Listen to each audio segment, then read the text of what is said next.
Hey, I cannot tell you the chaos that has been my last hour of life. I cannot believe I actually turned this live feed on in time. I can't believe it. I'm not kidding. I cannot believe I actually got this thing on in time because, well, you don't care. Anyway, it's going to be a fun night. I'm happy to be here. My body feels like Jello. It feels like Jello. Why? Well, as an assistant wrestling coach, there was a wrestling workout tonight, and I hadn't been in a long time. I mean, really since COVID started. I haven't been to one wrestling workout since COVID started. So I thought, you know what? I'm going to go to a wrestling workout tonight. And so went to a wrestling workout. Only because of this live show, I only got to stay for 50 minutes. But of course, got one of my athletes that's just been dying to wrestle me. Coach, I'm going to beat you. Coach, I'm going to beat you. And he's a good wrestler. He didn't have any business beating me, but he's a good wrestler. So we go live.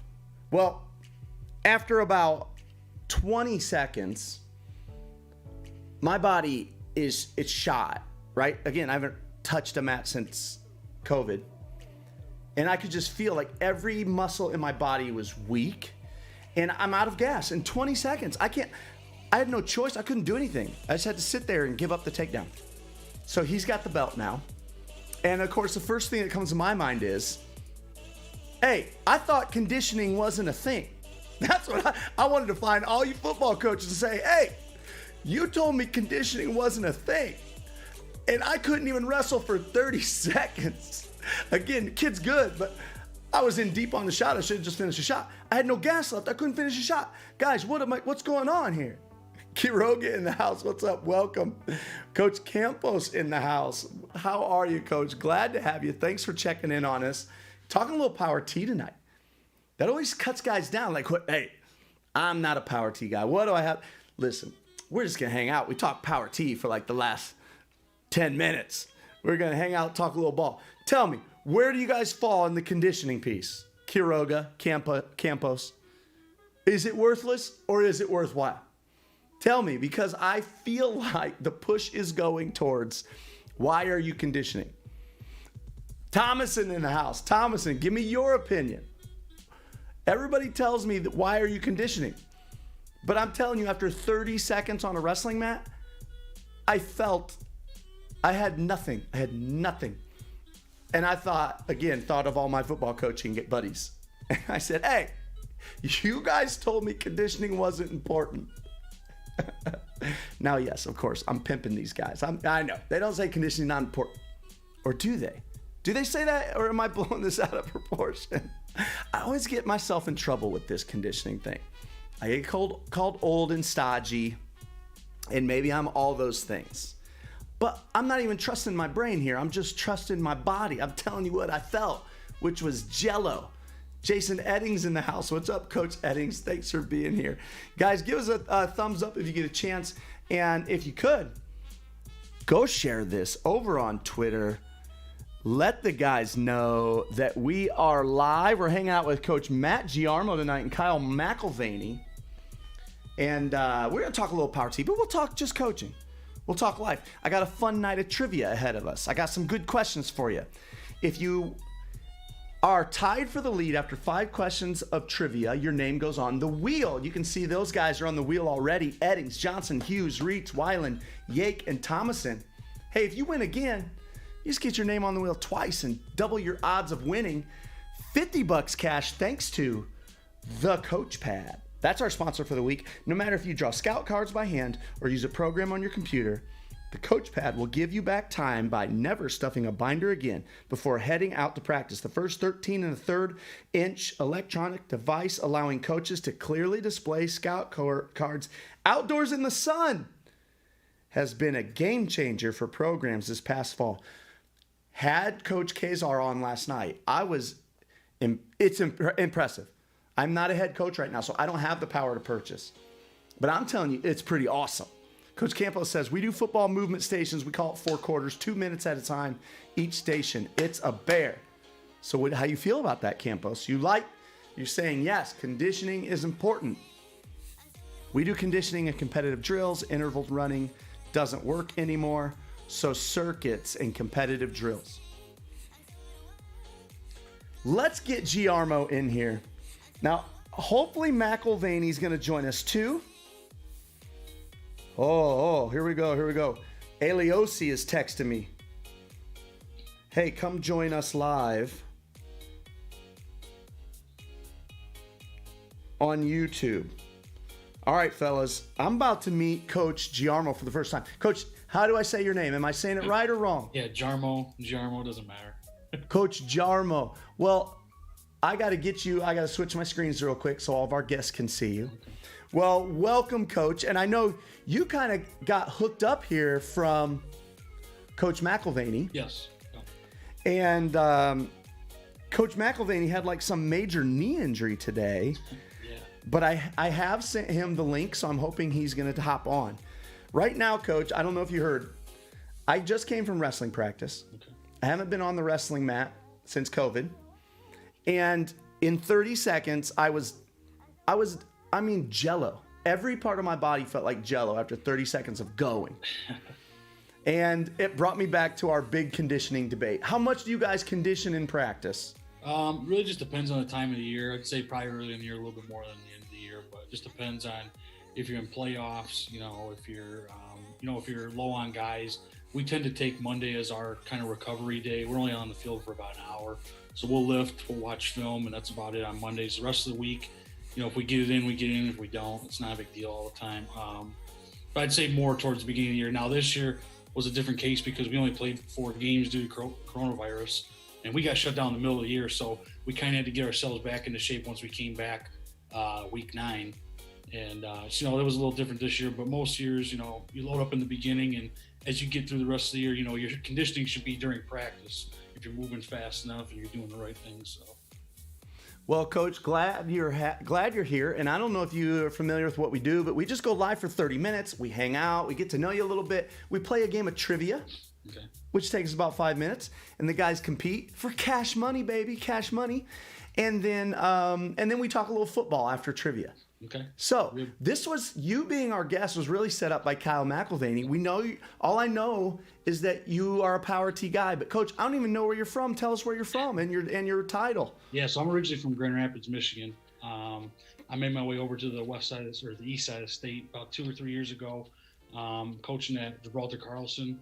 I started out at Zeeland West with Coach John Shilto, who's Power T guru in Michigan right now, and so I coached him for 3 years, and I came over to Gibraltar Carlson, and I got the job up here at Father Gabriel Richard in Ann Arbor. And I'm going into my 3rd year. We've kind of rebuilt the program back up. The year before I came in, we were 1-8.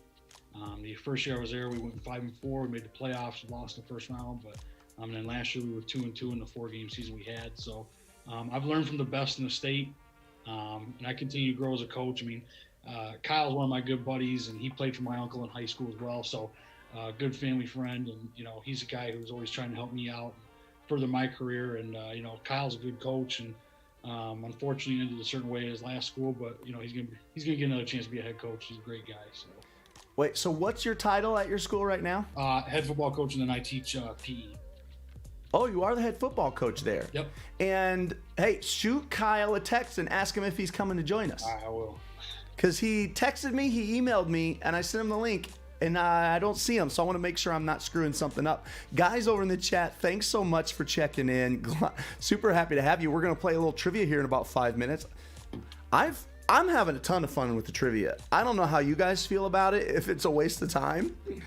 But I'm having a ton of fun with it, so I don't know how long to keep it. Of course, through March, because it's we try to have a theme each month. And this month's theme is trivia, so of course we'll keep it through this month. But I'm having a blast with this, man. Okay, McElvany says he just got it now. Fellas, again, so I had football practice tonight. Then I went to wrestling practice, exhausted myself in no time. And then I ran over here and got ready for the show. Tell me, Coach, if you didn't run Power T, if it was outlawed, what would you run? I'd probably do triple option. I've always had a fascination with triple option. I think it's a great offense. You look at the military academies, they don't always have the best guys, but they're always competitive with people. It's really a team offense, a lot like the Power T is. It's not so much individually based teams. It's a team concept. And I've always loved watching it, so it'd probably be what I would do. Some form of that, maybe under center, maybe in the gun or a pistol. Like, Muskegon High School was a big Coach Anise up at Ferris State. He was at Muskegon High School when I was in high school. And we played them, and he kind of got the triple option out of the pistol kind of going in the West Michigan area, and then everything kind of branched off from that. But I've always loved that offense. So. Well, I see Coach Aliosi just checked in the chat. Or am I saying it wrong? Anyway, John and I, we've talked a ton through COVID. He's a wing T guy. For some reason, he likes getting my opinion on things. And he just texted me a question. I said, hey, come join us live. Looks like he asking me questions about belly. Coach, you're going to have to ask it right here. We got all these coaches here ready to answer. And Aliosi Thomason is a wing T guy as well. Coach, I am for many, many years, became a wing T guy. Mm-hmm. I didn't grow up in a wing T. I grew up in an I formation system. Then I coached and was a spread guy under these guys up in the Chicago suburbs. And then somehow, some way, 2 years after I'm quoted as saying, who the heck still runs this offense, the wing, referring to the wing T, I'm in the wing T. And I'm running it, and I've run it ever since. So I feel like we're like cousins in the football world. Both guys running offenses that we love, we believe in, but we get heat about it, and we always have to defend it. Yeah. What was it for you that said, dude, this is my offense? Yeah, so similar to you, my dad was a head coach when I was a young kid. He was a head coach for 20 years, and he was a power eye guy and then a little bit of pro set to that, but then he went to the Delaware wing T in the early 90s, and he had success with it. So when I played in high school, I played in the Delaware wing T, and there's some similarities in plays and blocking. When I decided I wanted to do this, it was really at Zeeland West when I was with Coach Shillito, because like I said, he's one of the best at it. My uncle being a head coach for years, 20 years as a head coach, he ran at his school, won a state championship, had success. So I guess, you learn from the people that are above you, and you're just a product of your environment. I was around it for so long, and I just thought it was a great offense. And then my dad became an assistant coach at Zeeland West when I started coaching there. And, he kind of fell in love with it too. And it's just one of those things that I kind of gravitated towards and thought it was a great offense. And like I said, it's a great team offense when you may not have the athletes. It keeps you competitive most years, and that's what we're really going for. And even those guys have really evolved into more types of different types of offenses with it. There's guys that go with double wing and run rocket stuff out of it. Even Coach Shillito at Zeeland West, who probably nobody ever thought he would ever do it, but he went out of the gun this year and ran pretty much his whole offense out of it. So I think a lot of people are starting to trend that way, especially with this offense. Maybe not so much the shotgun part of it, but trying to utilize your best athletes. And we put our best player at quarterback, and I'd say the second best player is either your fullback or your halfback. So you put your best player at quarterback? Yeah. Yep. So, but doesn't he only run it on the keep play? Well, the reason we do that is because we feel like if he can attack the edge and give us an advantage out on the edge, then we can run more quarterback keep. With his faking, we feel like we can drag people out. When I was at Gibraltar Carlson, my uncle, we had two quarterbacks who are now Division I players, both playing on offense side of the ball. One's at Wisconsin as a tight end, one's at Michigan State as a tight end, but they played quarterback for us, and they were our best athletes, and they made things happen. And in an offense where, transitioning the first couple of years, they weren't used to running this type of offense, they kind of fit into it and made all of our plays and made us a lot better because of it. Because when you first install this, you're going to have some not many people buying in at times. It's new to kids, and it can be a little redundant. And so those guys made a lot of plays for us and made us competitive, and we won our league by the second year. So we feel that putting our quarterback in, our best player at quarterback gives us a big advantage. Well, looks like Kyle has made it. Coach, welcome. We want to hear how you hurt your knee. Before you tell us how you hurt your knee, guys in the chat, tell us the last time you actually injured yourself, right? Listen, now that we're all getting to be older men, it just happens to you. Aliosi, what's up? Dan Powers in the house rooting on the air raid. Listen, I don't knock the air raid. I just think you're crazy. No, I'm kidding. I'm like, to me, air raid feels so foreign, but in no way, shape, or form what I say is not works. But I got a good buddy that's an air raid guy. We love debating it, old Dylan Mack. CFBK, that's Brian Klee in the house checking in from Michigan, another Michigan boy. Guys in the chat. Oh, Coach Pad, Jason Kazar in the house. He was our guest last night. Guys, thank you so much. The current question in the chat while Coach McElvany tells us how he apparently maybe tore his MCL today. Yep. You guys tell us in the chat the last bad injury you had. Mine subsequently was a knee while wrestling. Stupid mistake. Coach McElvany, what happened? I'm getting old, buddy. I'm getting old. 34 going on 64, you know. What'd you do? Did you fall down the steps or something? Yeah, yep. Trying to do it in the dark, trying to be a good dad and not wake up the 4-year-old, and it missed that first step, and that's all she wrote, you know. So after you tear the MCL, did you tear the MCL and also not wake up the family? I just, you know, more of a, hey, I'm sorry, honey, for waking you up kind of thing. But I'm going to the hospital now. No, actually, I haven't. I waited till today, but yeah, it's a little sore. But you know, I told the doctor, I'm out of eligibility, so. Just put an ace bandage on it, and you'll be fine. We're in no hurry, so. Well, what a bummer, man. Like I said, when the last time I hurt myself, and I was hurt, man. I mean, I limped for a month. But again, it's like, I don't have any eligibility. I'm not, what do I do?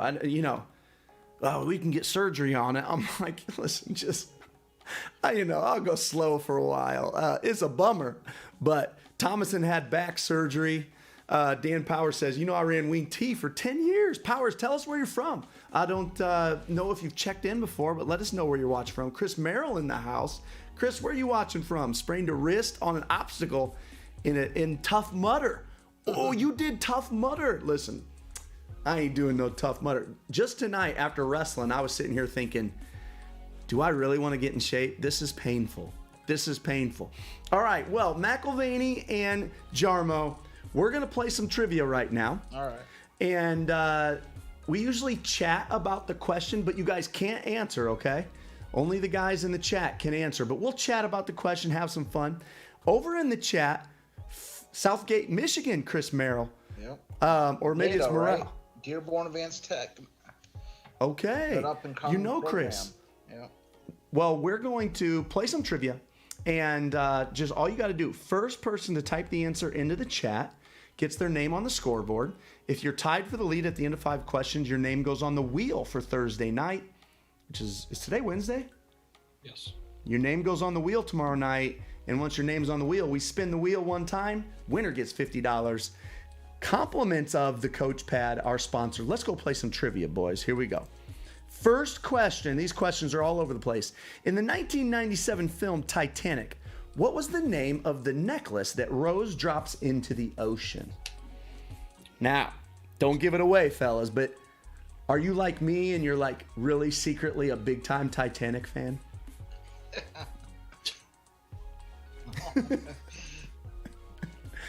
Yeah, Giarmo, are you 30 yet, Giarmo? Are you my age? I'm 42. Are you young like McElvany? I just turned 30 2 weeks ago.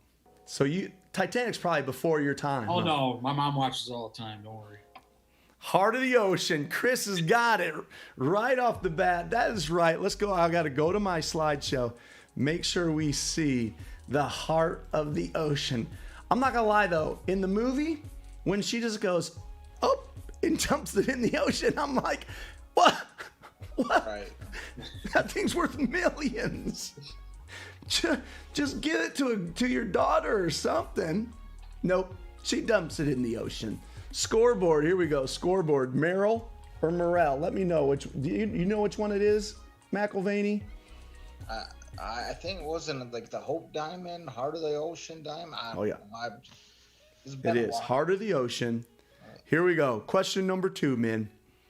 Question number 2. Who was the first state to secede from the Union? All right, so we're talking Civil War. First state to secede from the Union? Either one of you guys history buffs? Matt, you're the social studies guy, aren't you? Yeah, I think I know what the answer is. I think I know what the answer is. I won't make you say it out loud in case you're wrong and your kids find out that you missed this question on a live show. We got an answer. Dude, Thomason is tough in this trivia. It was. Let's see if you were right, Giarmo. You want to take a guess? South Carolina? That's correct. It was South Carolina. Or something. The social studies teacher knows. Thomason's on the board with one. Question number 3, men. Let's head on over. Question 3. What you guys got? There it is. South Carolina. The first to secede in December 20th, 1860. Name one professional Australian rules football team. Ooh. Now we're talking. Listen, you got to be worldwide now, boys, to know to be good at this trivia. Name one professional Australian rules football team. Listen, Google is your friend. Use Google, fellas. It's obviously faster if you just know. Do either one of you guys know a professional Australian rules team? Never seen it. No. I know the All Blacks, but they're from New Zealand. Yeah, so that's New Zealand. That's actually rugby. Okay. I only know because when I was a young pup, 22, 3, I lived in Chicagoland, and I joined an Australian rules football team and was like traveling the nation playing Australian rules football. It was a blast. You know why it was a blast? Well, first of all, playing anything is a blast. But the other reason it's a blast is because Australians are hilarious. So what's the difference between Australian and American football? So Australian rules, all right, we got some answers rolling in. Richmond, Red Lions, and Carlton. All right, let me go to my list over here because I only know half of them. I know a lot of them, but I don't know if I know all of them.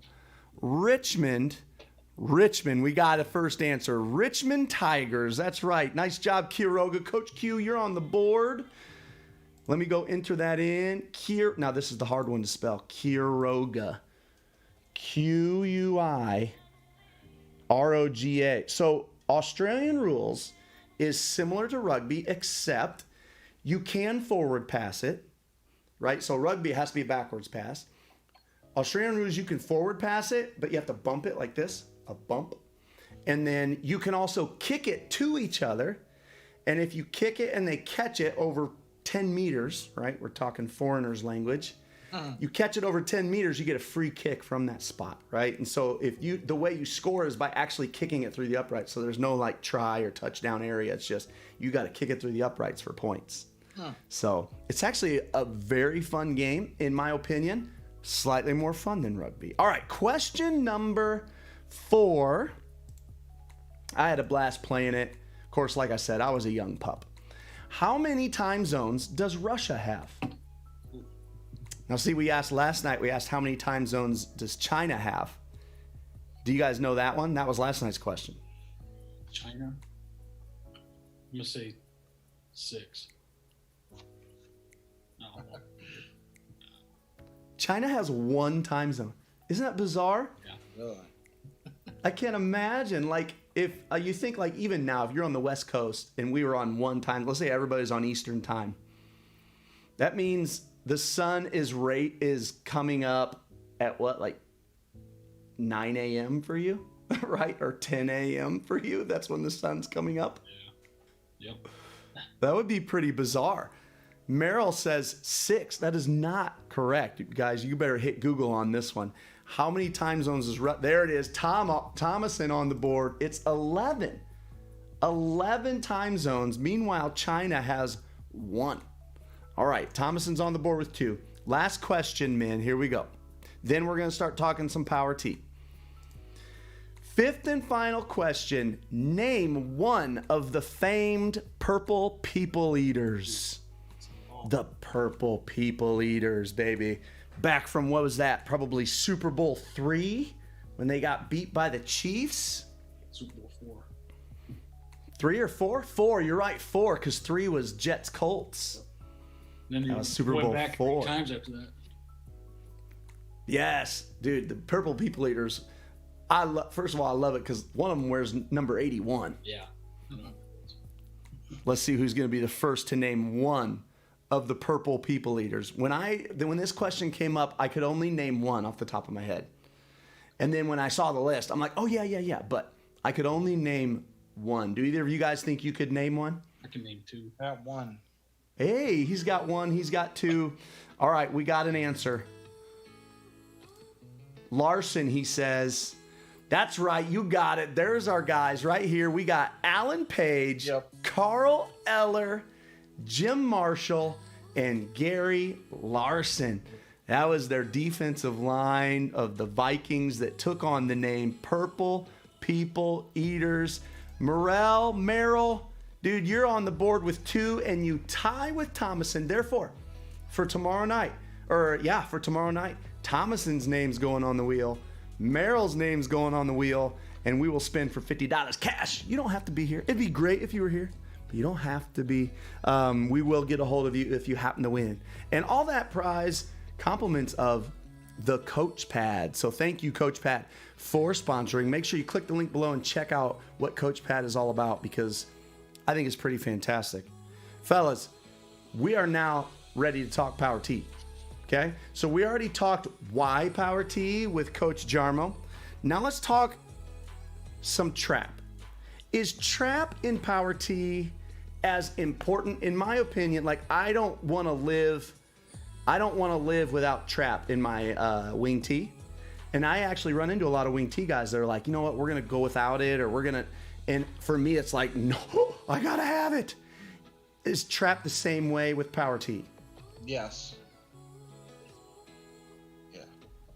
Yeah, I mean, it can be your 10-foot play that you rely on to get 3 yards. It can be that home run play as well, depending on how good you are at faking. But absolutely. Now, I saw you guys had said trap and wide trap. Somebody help me understand the difference between the two. I mean, obviously, I can understand wide is hitting wider. But I guess more so, help me understand why we want to carry both and how that wide trap hits differently than, say, another off-tackle play. Sure. Matt, you want to do this one, or you want me to do it? Yeah, sure. I'll kind of go off, and then you can you say what you want. But basically, the difference between wide trap and regular trap is you're trapping another guy out. Basically, the end man on the line of scrimmage. So in a normal trap, you're trapping a guy who's head up on your guard, maybe inside shade just a little bit, or he's outside shade. The outside trap, normally you would double team that guy and trap the next man out. It's just a change of pace. It's a different look. And instead of your tight end going to safety, he's going to train block, what we call a train block. He's going to go to the middle linebacker. It causes a different type of read. Whereas, normally the tackle would be going to that backer, but he's now double teaming with that guard to get that initial push upfield and then trap the outside guy. Okay, so by default, trap, I'm going to trap first guy out, head up to outside a guard. Yep. And then wide is first guy head up to outside a tackle. Yeah, it could be over the tackle, it could be outside shade tackle. It really just depends on the front. Like, we really only run against a 4-man front. I mean, we run against a 6-man front where those ends are up on tight ends or they're outside, but normally it's against a 4-man front for us. Now, when you guys run power, are you kicking the same guy that you would kick in wide trap, or you're kicking another guy out? Depending on the front, yeah. We could run wide trap against a 7 technique with a 9 technique. And when I say 7, meaning inside shade of the tight end, while, we let that 9 technique who's outside shade of the tight end go. We also like wide trap too for the teams that, usually teams do one of two things. They're either going to sell out to stop C gap, or they're going to squeeze down to take away A gaps. So if we can, if they're going to squeeze down to take away A gaps, that's when we can run wide trap and we can do some other things. Do you feel like, Mike, so my thought with a wide trap is one thing that, in my opinion, I've loved so much about trap itself is how fast it hits. Correct. And then I feel like wide trap, does my fullback have to turn so sharply that now it's not even fast? Am I losing some of that? Before you guys answer, hang on to that, kind of chew on your answer for a second. I want to check in with our guys in the chat. I see that Jordan Hopman hopped in out of Decatur, is at LSA, and out of Decatur, Illinois. He's a power T guy. Hey, there's not a lot of the power T guys in Illinois, but it's gaining some followers, and Hopman's one of them.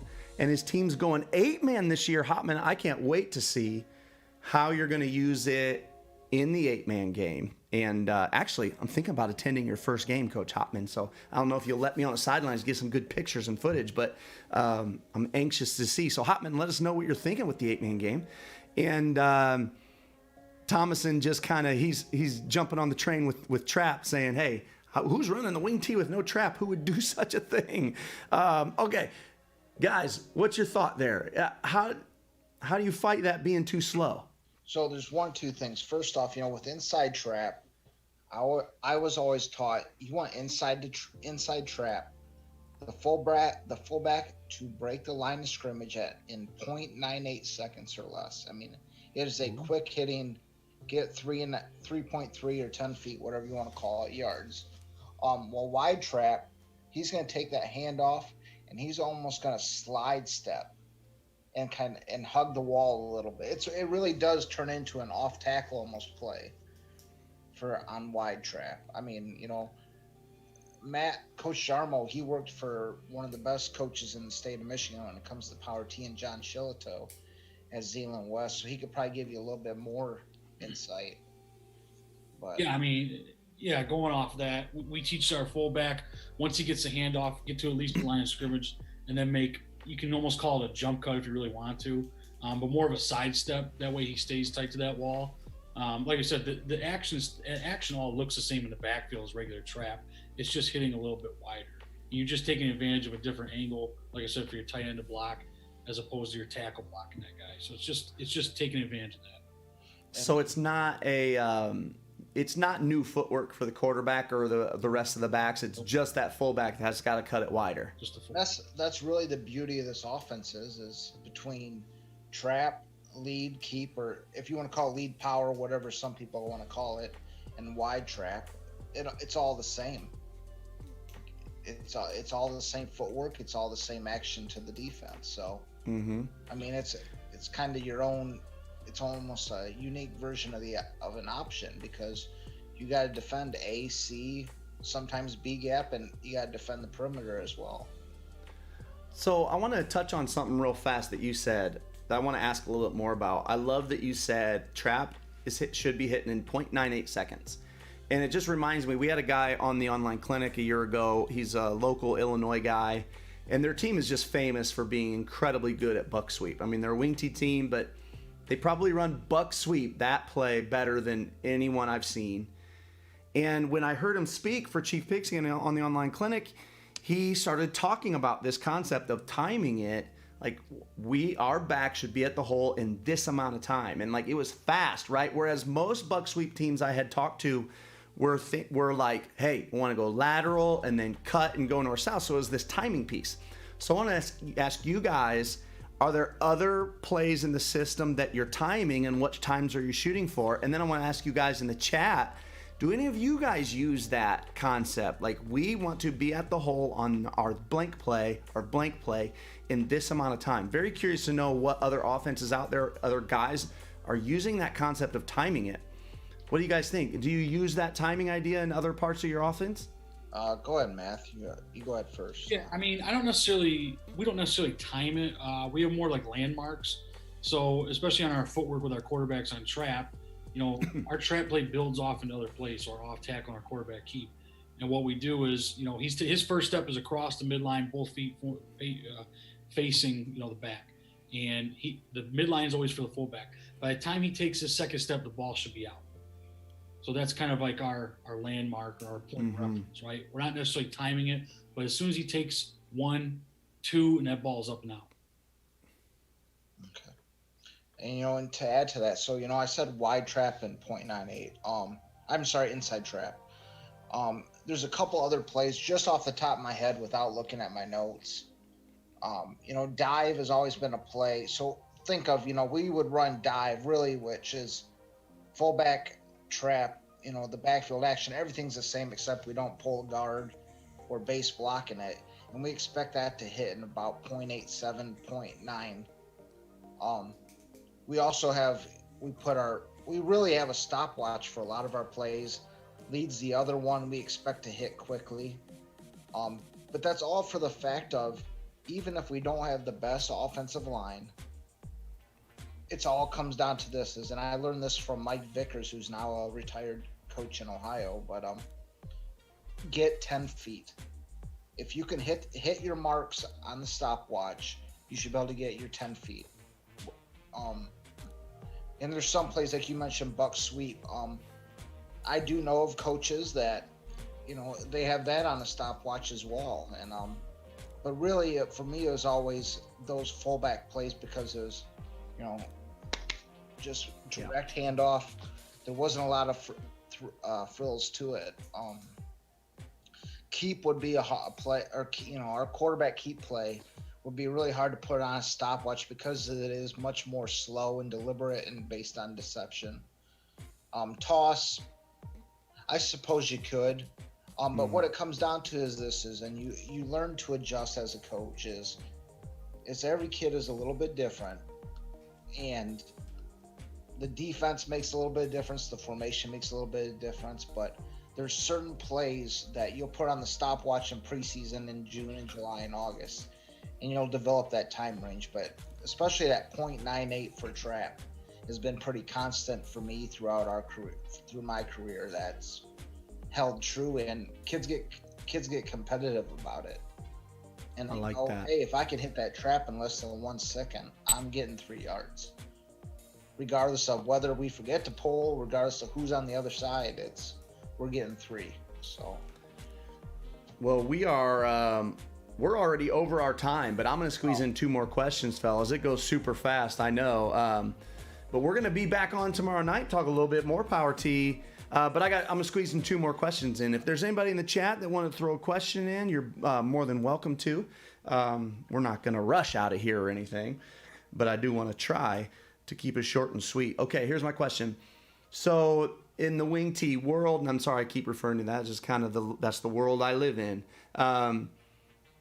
Guys will talk and they'll say things like, there's known as a true wing tee naming system, right? So then you got a Tony Franklin, there's a known true naming system, air raid, a true, there's always like this place everything funnels back to like where the names originated. In the Power T, is there like an original naming system, calling the plays system, or is everybody got their own thing? Go ahead, Matt. Yeah, well, it's funny you say it because I think, especially in the state of Michigan, I mean, you talk to 5 or 6 different teams that run it. I think the rules are very similar with everybody. Like there's a rule system, but the way people name plays is a little bit different. Our plays, which would be 31, 32, 45, 46, 47, 48. Not everybody uses that same numbering system. So I guess that's where the variation would be. Obviously you say wing T, and a lot of people think it's this offense, but it really is the Power T, like you were just saying. So I think it really just depends on the system because different guys learn from different coaches, right? Right. Me and Kyle learned it from, my uncle, and I learned it from John Shillito, where other guys learned it from maybe Irv Ziegler, who was the guy who really got rolling in Michigan at first. So depending on who you learn it from, those things could change, but everything adds up to the same thing at the end. Right. I would say this is, I think the biggest difference, where you're going to see the variations is how guys number their backs. Yep. Some guys go, quarterback 1, then 2, 3, 4. Some guys are just the fullback is 3, both halfbacks are 4. But like Coach Giarmo said, it's, a lot of guys pretty much learned it from Irv Ziegler or somebody that learned it from Irv Ziegler, whether that be, John Shillito or, Matthew's dad, Gasper, or, his uncle Jack Giarmo, who was my high school head coach. I think that's really where it starts from. And I mean, Dave Poltrock, who, I know you're going to have on tomorrow, he's kind of a guy that went hardcore and studied it all. And he traced it back to Elmer Engel and the Chicago Bears. And I mean, so it goes way back, but I would say most guys probably can trace what they learned in the T in one shape or form or another to Irv Ziegler, who's now retired. Okay. So. Okay. Well, I've got a couple quick questions flying. Did you have something to add on to that, Yeah, Giarmo? just another couple names like in Michigan, like Eric Stiegel at Granville, Gus Kapolka at Cedar Springs, Craig Tibby at Unity Christian. I mean, those guys all kind of filtered out of Coach Shillito and Coach Sigler. And, their system, their numbering systems are a little bit different than ours. Their terminology is different, but it just keeps going back to it's the same plays. It's just everybody has their own wrinkle to stuff. Yeah, yeah. Well, Finn Trojan Sports in the house. First of all, welcome. I don't know that I've seen you on here before, so thank you so much for being here. He asks, do you have a target number of pass plays you're looking to throw in a game? I would say it just depends on your personnel. If you get in a situation where you have to throw the ball, you just do it. If you don't have to throw a pass the whole game, you just run every play. I mean, that's what I was wondering. Were you tempted to say 0 is the goal? I mean, I think you want to mix in a little bit, but like I said, it just depends on the personnel. If you have a kid who can throw the ball and you feel like you can stretch the field with them, like I was talking about the two guys earlier, then you're probably going to use them a little bit more than if you have a guy right. inexperienced who doesn't have a good arm. My biggest thing is the kid accurate. If he can throw an accurate pass 5 to 10 yards, we can use him a little bit. If he's got a bigger arm, he's got better accuracy, then I might use him a little bit more. But like I said, it all comes down to personnel, like with any offense. Mm-hmm. If you don't have good personnel, you're gonna run your offense a little bit differently. So that's how I would do it. Are you in the same boat, McElvany? So similar. I mean, like Coach Giarmo said, it's definitely is a personnel-driven thing. In my experience, when we don't have a kid that can run quarterback keep as well, maybe he's just not that as fast of an athlete, but he's trustworthy, can manage a game, then we're going to throw it a little bit more. In my time at Dundee, we had a kid like that, and we ended up throwing for 900 yards both his junior and senior year. So, and we threw it so it'd be around anywhere between 12 to 15 times a game. But it comes down to efficiency, and I was taught that all of your passes are either need to be for a first down or a touchdown. It's not we didn't do a ton of 3-step. We lived and died on waggle or boot, whatever you want to call it, variations and key pass variations. So yeah, it's definitely very, like any offense, it's personnel driven. We got a couple other good questions in the chat here. I like this one. Are you layered handoff guys? And if so, will you be going to the 5-panel football once Poltrock gets somebody to make it? Is Dave getting a commission now or something? Are you guys layered handoff guys? Yeah. Yep. Is every Power T team layered?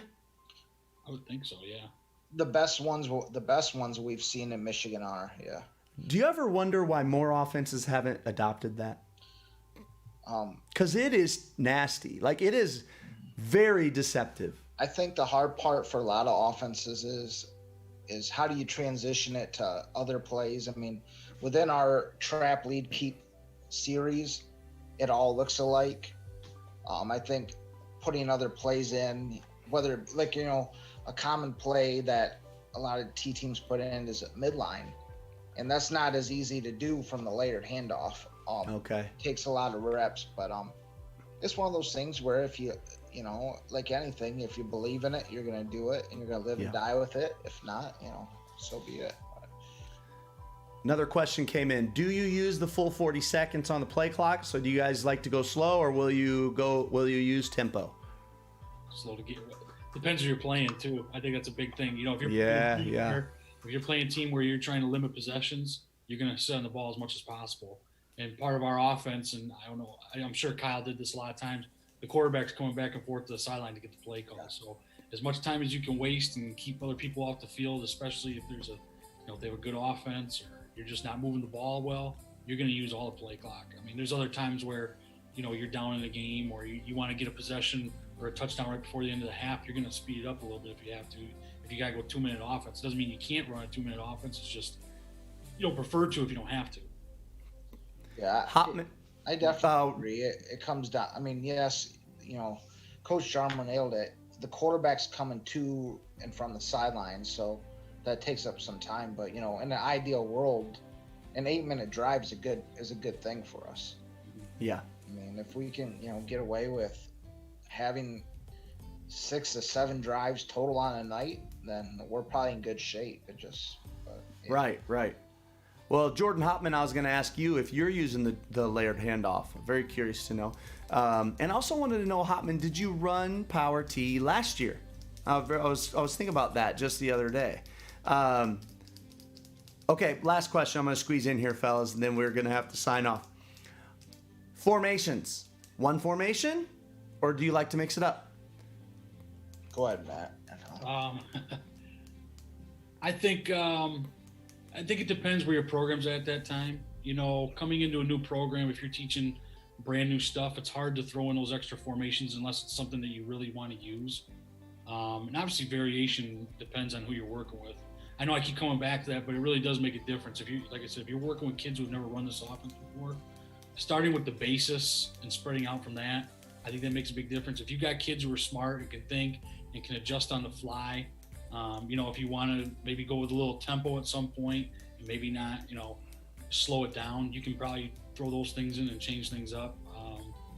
I would say, the first year I did this, we added in a couple formations, nothing crazy, maybe a wing here and there. But I know, and I'm sure Coach McElvany talked about it, he had a very big variation of formations when he was at Dundee, and they were pretty effective with it. So, yeah.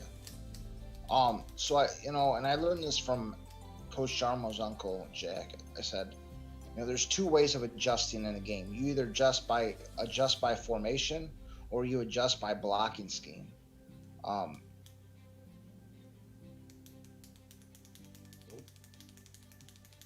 Did we lose him? If he froze, at least he went out on a good note, right? One thing I'll throw in, Coach. One of the things that, depending on which team and coaches you talk to, another big thing of trying to control the game and things like that is going for two. Coach Shilto never kicks, and that's something I learned from him, and that's something we've installed and we've had some success with. I think the first year we had like 80% conversion rate on 2-point conversions. It was just something that it's just a mentality. Man. You're going to take advantage of it, and you're going to make people chase you the rest of the game. We always tell the kids, let's make them chase us instead of trying to catch up with them. And if you're 500 on your 2-point conversions, it's just as good as field goals. So. Yeah, absolutely. And if you're converting 80%, my goodness. Well, Coach, I'm going to go shout out our sponsor one more time. And then when I come back, you'll get a chance to give us any closing thoughts. Guys in the chat, thank you so much for being here. Really appreciate all your guys' support. And we had some great conversation tonight. We'll be back talking a little Power T tomorrow night. McElvany might stop in, and I know Poltrock is coming. I think that'll be a lot of fun. What's up, Jay Miller? Our sponsor is the Coach Pad. No matter if you draw scout cards by hand or use a program on your computer, the Coach Pad will give you back time by never stuffing a binder again before heading out to practice. The first 13-inch electronic device allowing coaches to clearly display scout cards outdoors in the sun has been a game changer for programs this past fall and those currently playing across the country. That's what's incredible about it. You drop your play, you save it forever, right? You scroll through your plays, shows up out in the sun. It's really awesome tool. Click the link below to check them out. Guys, thanks for joining us. Coach Giarmo, it was great to meet you. Any closing thoughts? No, thanks for having me on. This was cool, and I always enjoyed talking ball, and always good to learn from other guys. And I know Kyle's not here, but Kyle's a good guy and always a good resource, so he's always good to have on these things as well. So. Yeah. And Kyle will probably get his chance to say something else tomorrow night. I think he's joining us. Guys, thanks so much for joining. All you Illinois guys, best of luck. We're 1 week away from game day. I can't wait for it myself. It feels so good to be playing. All right, Coach. Great to meet you. Nice and you. Good night. Yep, good night. Thanks again, guys. Like, subscribe if you haven't. All those things. Have a great Thursday at work.